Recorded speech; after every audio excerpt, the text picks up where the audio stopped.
of insurance. Huge day today. Free agency, NFL, legal tampering period. Players can agree to terms with teams starting at noon Eastern today. They cannot be formally signed until Wednesday at 4 p.m. Eastern, but a massive trade over the weekend as the Vegas Raiders traded Maxx Crosby to the Baltimore Ravens for a 2026 first-rounder. That's this year's draft number 14, and a 27 first-rounder. The Vegas Raiders now have 2 first-rounders in each of the next 2 years, but let's focus on the Baltimore part first. Then we will get to the Raiders part of it. CC, you played along the defensive line for the Baltimore Ravens. They have gone out there and now got themselves a stud end in Maxx Crosby. Was it the right move? Yeah, because you realize that your window to compete for a title with Lamar Jackson in his prime ain't going to stay open forever. And the Baltimore Ravens are showing the kind of urgency this offseason to let you know they're trying to get over the hump. They moved on from a coach in John Harbaugh who promptly got a 5-year, $100 million deal from the New York Giants. So they didn't move on from Harbaugh because they didn't think Harbaugh could coach. They moved on from Harbaugh because they didn't think he was the right voice for the men in that locker room in order to get them to where they wanted to go. And now they've continued down that same rationale, that same logic, and gone out and done something that they haven't done in the history of that franchise. Did you know that in 31 years, the Baltimore Ravens have never traded a first-round draft pick for a player?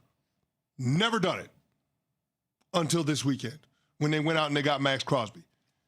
And the reason why Maxx Crosby was the right guy to make that decision for is because the Baltimore Ravens needed a closer on defense.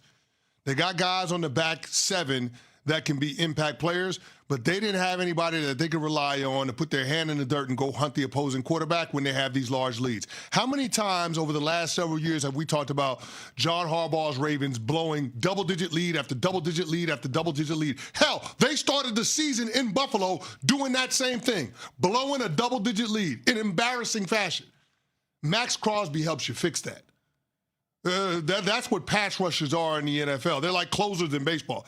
They help to shut the opposing team's offense down. And Maxx Crosby can do that. Since he came into the league in 2019, he leads all defensive linemen in tackles for loss. He's second in quarterback pressures, and he's 5th in sacks. This guy knows how to get to the quarterback regardless of what the scheme is. He is going to elevate not just everybody on that Ravens defense, but everybody on that team in the entirety of the organization. I'm glad you said the closer thing. It's been something that I've been pushing, you've been pushing for a while. It needs to be thought of more in the NFL, right? Like I think about my team in New England going to the Super Bowl, and when they signed Milton Williams from the Eagles, I thought, wow, that's a little too much. It felt like too much in one spot. And then I saw him play throughout the season. And then I realized I'm glad they did that because he was exactly that. He was the closer. How much of a blown double-digit lead is because of that, though? Like when you look at blown double-digit leads, blown big leads in the fourth quarter like Baltimore has had, do you look at that and say, well, if they had T-Sizzle, like Terrell Suggs, like they had back in the day, if they had a Ray Lewis, if they had anybody there that was a front 7 guy, like could you literally say they would not have blown those leads? Because you would get that sack, because the TFL stat you brought up about Crosby indicates he plays the run too. He does. Right, so that means negative plays late in games. And if you don't have any of that, you probably don't have as much of a shot to win. I think that needs to be talked about way more in the NFL. The concept of the closer. How many times do we sit there during baseball free agency and say, okay, even the Dodgers winning back-to-back, this team's good. They went and spent $20 million on Edwin Diaz as a closer because they know they could blow those leads. Is that an underrated part of the sport right now? Oh, no doubt. I mean, everybody understands that pass rush is at a premium, and all sacks aren't created equal, right?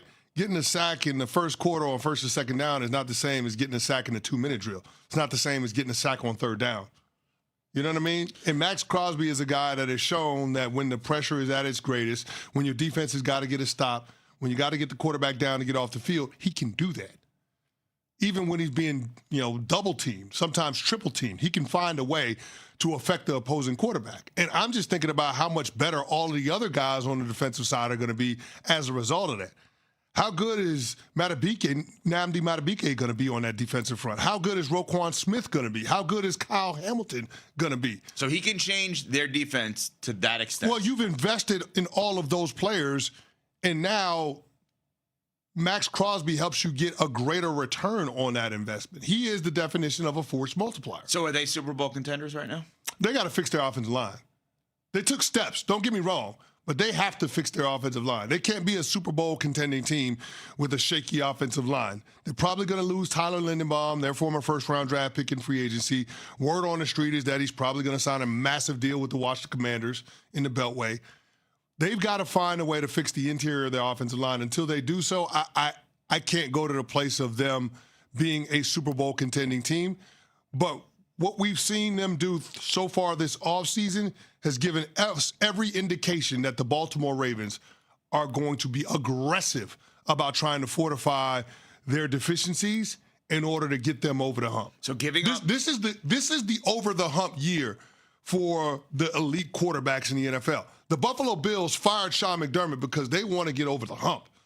They're doing the things that they're doing up there, making the trade for DJ Moore because they want to get over the hump. Well, guess what? It's an arms race now because the Baltimore Ravens are doing the exact same thing. So, like, when it comes to the last two quarterbacks,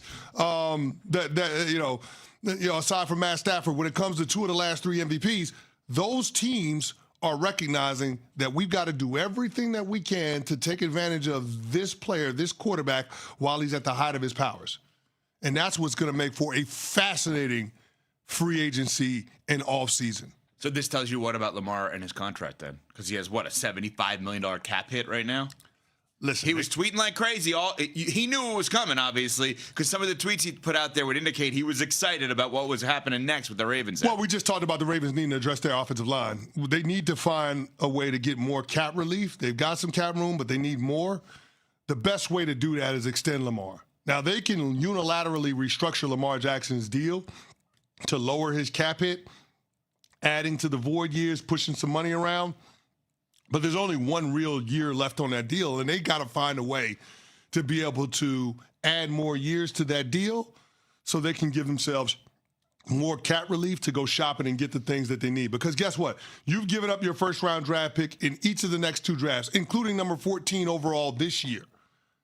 Like, in order to add players that you can rely on to contribute this upcoming season, the best path to doing that is in free agency. And free agency is expensive. You need cap relief. So this Lamar Jackson contract extension needs to get done before the cash starts flying around on Wednesday. All right, that's one side of it.